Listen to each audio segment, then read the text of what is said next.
Hello, I'm John Grom, and welcome to our 229th Right and Left Discussion Forum. We hold our televised discussions twice monthly to demonstrate the value of civil, productive, open-minded political dialogue. Today, our panel will discuss the question, is American democracy in danger? Or more to the point, more danger than usual. Today's panel begins with Patty Haskins, former member of the Wadsworth City Council and the faculty of Wadsworth Senior High School. Then Bryan Laubaugh, president of R&D Financial Services. Dr. Ronald Chamberlin, retired senior research chemist, and Tom Finley, retired VP of Human Resource Development at Rubbermaid Incorporated. Patty, when you look at the unwillingness to accept the results of recent presidential elections, cultural wars, crime rates, do you think we're in more danger of losing our democratic form of government than in the past? Yes, I think in some ways, yes. You mentioned the fact that people are not accepting election results, and that's a big thing. The fact that there is an undermining of our faith in the election system itself, and that we no longer trust those systems, that is of concern. I think, though, one of my biggest concerns, and the reason I'm apprehensive, is because there's been recent moves to remove the checks and balances that we have within our government so that we do not have an autocracy, so that we do have a representative government in this republic of ours. I know that Donald Trump and members of and I hate to say Republican Party, because those that are espousing these views are not espousing views of traditional Republicans. They're not the Reagans. They're not the Eisenhowers. They're not the George Bushes. They're not the George McCain or John McCains that we've known in the past, but rather extremists. And I know that one of the things that they're suggesting, and that, for example, Trump and the Republican National Committee has espoused, is they want to give the president more power. Trump does, and he is the leading candidate by far on the Republican side. He has stated that he wants to be able to do anything without being checked by any other branch of government. And I have big concerns of that if he were to be elected, that's what would happen. Along with this, there is a push by him and other candidates that are running in the Republican primary, like Vivek and Ron DeSantis, who want to remove many of the government agencies that we have. For example, they want to get rid of the Department of Education. They want to get rid of the CDC. Because why in the world would we need any type of health monitoring in our country? I mean, it's working well for Ron DeSantis in Florida, where he does not have the two highest health positions filled at the present time. And of course, while that's being done, they've also had recent outbreaks of malaria and leprosy with no one there to counter those moves or to deal with them. They want to take over government agencies like the FBI. They want to disband it. They want to take the Department of Justice and turn them into an agent of the president. It is one of those agencies that is supposed to be independent, and they want to control that. Now, all of those things lead up to an autocratic society as opposed to a democracy. We saw it, recently just in Ohio, where our gerrymandered radical legislature in Ohio wanted to take over power as far as amendments were concerned, so that the public would not have the ability to raise amendments within the state. And fortunately, I think for the state, the public saw through this and, of course, on Tuesday defeated that measure. But if we're not vigilant and aware of this, it's going to happen. And the thing is, this is not something where, as a Democrat, I'm concerned because it is Republicans. Number one, I don't think that those are traditional Republican viewpoints. But what you have to look at is, I don't want that for a Democrat either. I don't want Joe Biden to have no checks upon him to do whatever he wants.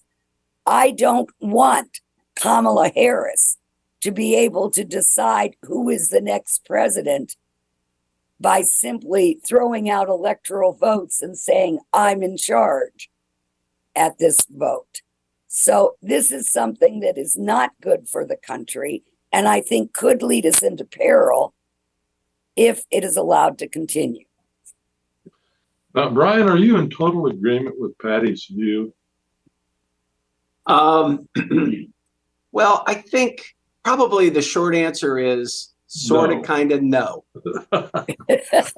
I think democracy has always been messy. I love reading history books about various times in our history as a republic, and it has always been very, very messy. And it's designed to be messy, I believe. It's designed. Our founders designed it to be messy because they realized that when power was concentrated in one particular body, then it turns into a monarchy or an autocracy of sorts. And that was the last thing they wanted, was another England. They didn't want parliaments. They didn't want a monarchy. So I think they designed in some messiness about the whole thing. And I think, we're all used to things going, fairly smoothly. And then we hit a bump in the road and everybody is sort of, the sky is falling. It's not going to work. And we've had these periods. I mean, it was so bad after the Civil War that a president was assassinated. That in and of itself would probably have roiled the country and sunk any other democracy, is that when extremists assassinated a sitting president for his views of what the country should have been like. I'm not saying that we can't just ignore certain things, but we can't run from the messiness of a democracy. Now, I would agree 100% with Patty that the extremes in our country have gotten a little bit out of hand, and we need to put a check on that. We need to govern more from the middle, and we need more people. But the good people, because we've gone into, I would say, win at all costs, burn down the village, just pillage a candidate, have driven a lot of people, a lot of good people, out of politics. And it's the professional politicians that have sort of taken over. The people that have been in Congress for their life, and we have them on both sides. The Democrats have Dianne Feinstein. They have Nancy Pelosi. On our side, we've got Mitch McConnell. We need to be able to get away from this notion that once you get in office, that it's your office. And I just don't think we need people to be there for their whole entire lives. Joe Biden being one of them. Biden is in his 43rd year. Yeah. So I think we need to really look at that and say, if we want a resilient democracy, we need to be able to put some stops on serving your lifetime in a government position, in Congress or now in Ohio, we do have that, for our senators and our congressmen and stuff. I was very pleased with the results of the election. I came out here before and said, no, I wasn't for this, because we can't just do one thing and then change it because, at a whim. And that was a very alt-right thing to do. I'm glad to be honest with you, I'm glad it went down, Me because too. the people were energized and they said, we don't want this. And that's the messiness of a democracy. Things like that go to vote. And each side has the opportunity to make their case to the people. Obviously, the people that wanted it didn't make their case well enough. And I think it went down by a pretty healthy margin. So, we can't always have a very orderly and clean type of situation. There's built-in messiness. There's the yin and the yang of things. And if it was just, okay, here it is, I think that's more of like what a monarchy would be like. You just accept what the political class, tell you what you need to believe, and then you go to then you go to the polls and you do it that way. I think that's what messed up Britain with Brexit. They were stunned that when the people went to the polls, that they voted, to get out of the European Union.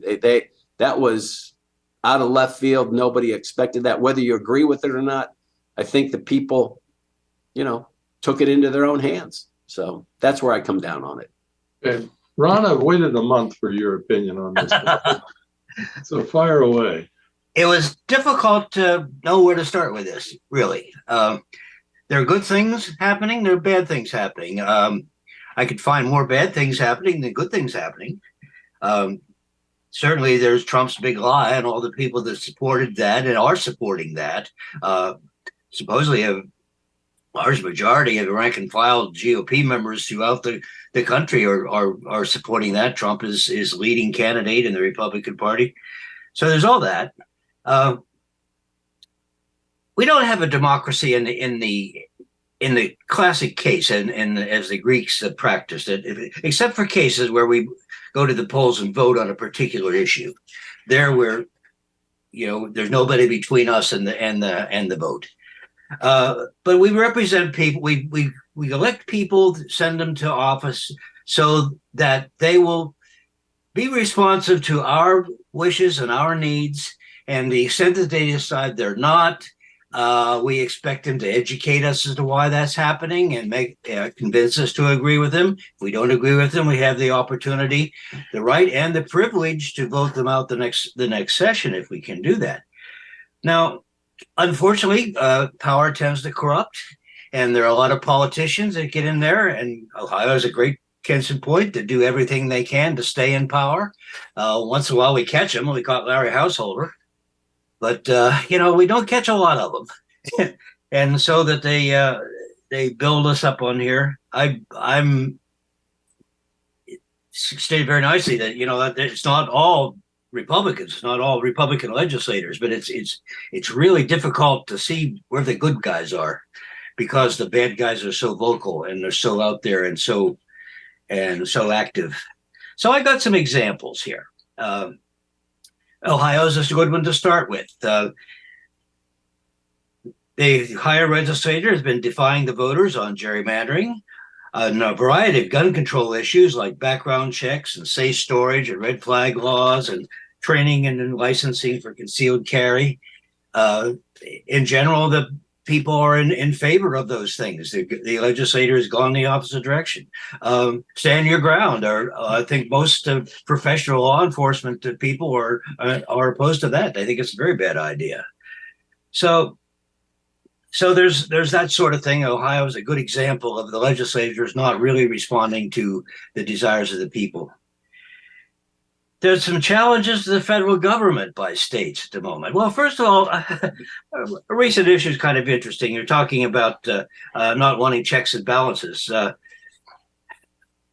Samuel Alito gave an interview to the Wall Street Journal in which he stated, well, the Supreme Court doesn't have any controls. Congress has no authority to control us. Well, that's obviously wrong. I follow a political analyst who has a background as an attorney, and he reported this and immediately quoted the couple of passages in the Constitution, which does give Congress certain powers over the Supreme Court, checks and balances. And in fact, Elena Kagan then kind of shot down Alito because, for the statutes I read, it sounded like she was very civil about it, very collegiate. So, like not you're a stupid idiot, but well, here's what you sort of missed here. These are the regulations we have. So at least somebody's aware. Well, to Florida, DeSantis. One of the things he's done recently is he established a state guard. Now, this is supposed to help with maybe immigration issues, and certainly if there's any disaster relief. However, he is giving them military training, weapon, and complete core military training and combat training and munitions. And the governor's office says one of the state's guard's missions would be to protect its people's borders from illegal aliens and civil unrest. And it's sounding a whole lot like a private army. And that's sort of not what we want here. Texas has put buoys in the river in the Rio Grande to prevent people from crossing the river. And the federal government is saying you can't do that. The federal government has control over navigable waterways, including the Rio Grande. Texas is defying that. Governor Abbott says he's going to, he plans to see Joe Biden in court. But Texas has already lost a similar issues about a year ago. The Supreme Court voted it down 8-1. So about having their control versus the federal control. Alabama has been defying a Supreme Court issue to redistrict so that allows a little more representation of the Black population. Alabama is like many southern states from the old Cotton Belt that has a number of counties which are predominantly Black. And in Alabama, they did a redistricting that actually cut down the number of districts that the Blacks were in and cut down the number of the few representatives that they already had in the legislature. They have been decreased. So they are defying that order. Don't know what's going to happen there, but that's going on. Georgia's a mixed bag. Georgia has, I think, has put in. I couldn't find my references to see what the latest one was. Something about the governor control of the board of elections in some way. But on the other hand, they are planning to indict Trump about the business of trying to find me 11,000 more votes, please. So that may well go to trial. There's 3 lawsuits that will go to trial, 3 cases. One challenging the lines of Georgia's 14 congressional districts, and 2 challenging the lines of the 56 Senate and 180 state House districts. All 3 allege that the maps violate the Federal Voting Rights Act by weakening the growing electoral strength of Black voters. Well, some good things happen too. For example, Ohio has but that's a bad thing. We all talked about issue 1, and I heard your program last week, guys, and I think you rightly said that, as Bryan said, you decided to oppose it because you didn't like the way the legislature has done that. And Patty, I think, laid out very nicely the pros and cons of this, and particularly the cons, and I certainly agreed with that. 38% of the vote. About the same as turns out for a governor's election. Interesting enough, millions and millions of votes. I voted early. I went to the Board of Elections, and it was crowded. So that's nice. As long as we're on that topic, let me ask you this. Here we are with a Republican legislature in a dominated Republican state trying to pull a fast one on the people, and they got defeated soundly. Don't you think that is a chalk one up for democracy? Oh, absolutely. It's certainly a repudiation of them. How that will play out later about the abortion amendment coming up, I don't know. I think that's still a toss-up probably, but over the state on all parties, and independents. So, but anyway, you're right. I think that's a good blow for democracy. The people spoke that, as Bryan pointed that out there. It's just what you need to do. You need to get in there and vote the rascals out if you can. So But a couple of other good things. Michigan has held one of the state's most progressive legislature sessions in recent memory, with new bills strengthening reproductive rights, voting rights, and gun safety. Wisconsin's courts will soon take up a redistricting challenge because it has it redistrict in contrary to what the people wanted to maintain a GOP supermajority, send a Republican-dominated delegation to Congress, and Wisconsin is about equally divided in Republicans and Democrats. So that just doesn't seem fair. Well, where's my note on that? I want to say, oh yeah. So the ideal is to have an informed electorate, but that's in a way it's a little bit irrelevant, perhaps, because we have the right and the privilege to vote in our democracy. We need to do that. We need to maintain that. We've weakened the Voting Rights Act that civil rights pioneers like John Lewis fought so hard to put in place, and it happened during the civil rights movement. That's been allowed to lapse. Would you expand on that, Ron? Well, it was due to come to be renewed, I think. Is this right? Am I here? Is I remember this correct? To be renewed a couple of years back, and it just wasn't. So that it gives states the freedom to put in more voting restrictions. And Ohio has done the same thing. We have cut down the number of early voting days. That kind of thing has refused to put in the more drop boxes. In areas where people may have more difficulty getting to Medina, for example, I was no problem. I could still drive, but okay, what if So to get to those things, so that's been happening all over the place, and as I say, maybe it's relevant to have an informed. I mean, we sort of shut down the idea of having literacy requirements to vote. That was against the black population. We're all entitled to a vote here, and whether or not we're informed about it or not, we're entitled to do it.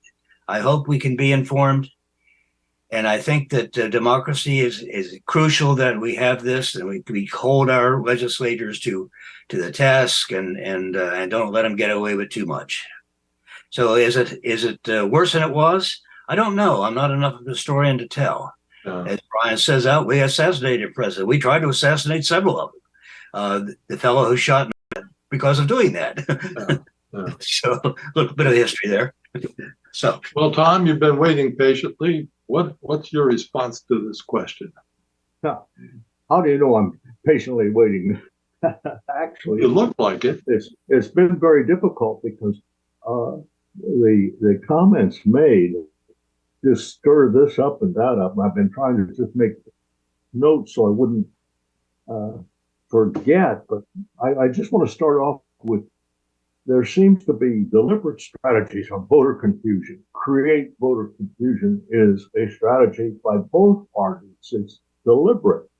We're also faced with unqualified candidates that are slick. They're verbal, good vocabularies, and they know how to sell, but they don't know how to lead. And notice,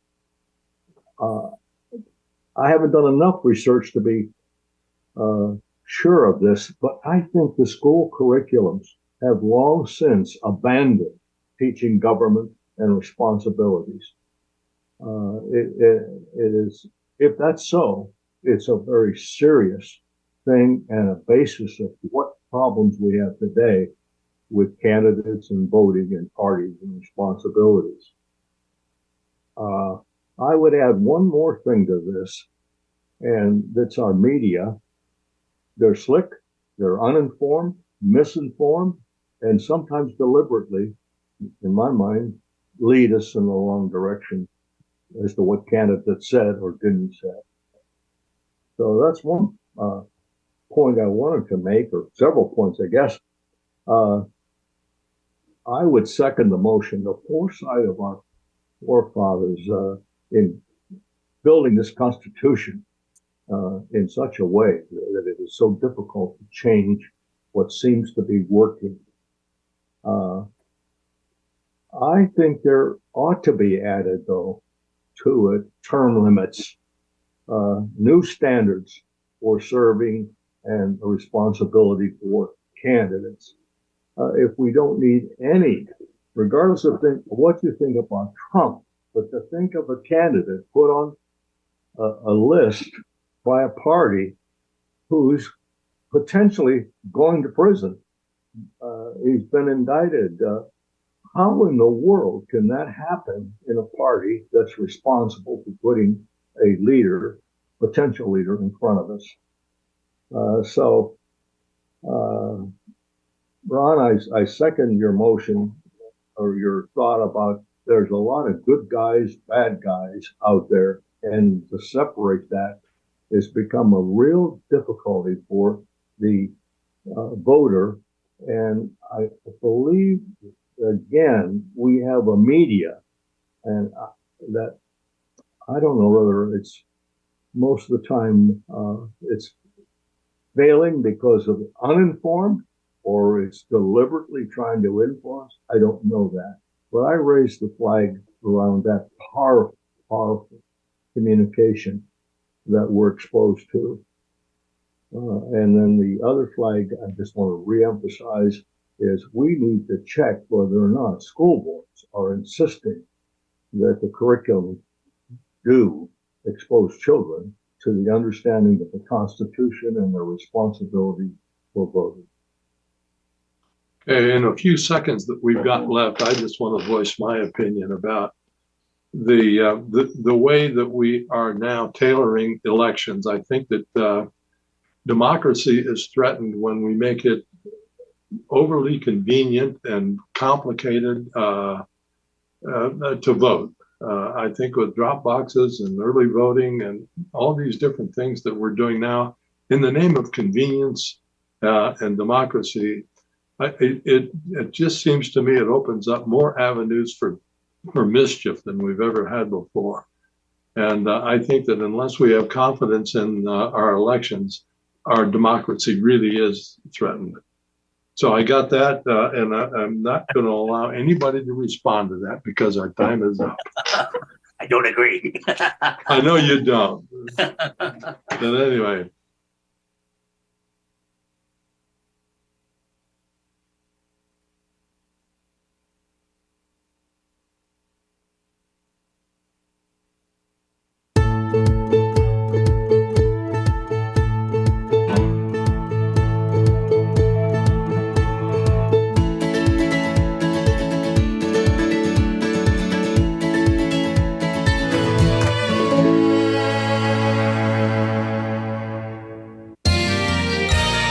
You are watching WCTV, Wadsworth Community Television.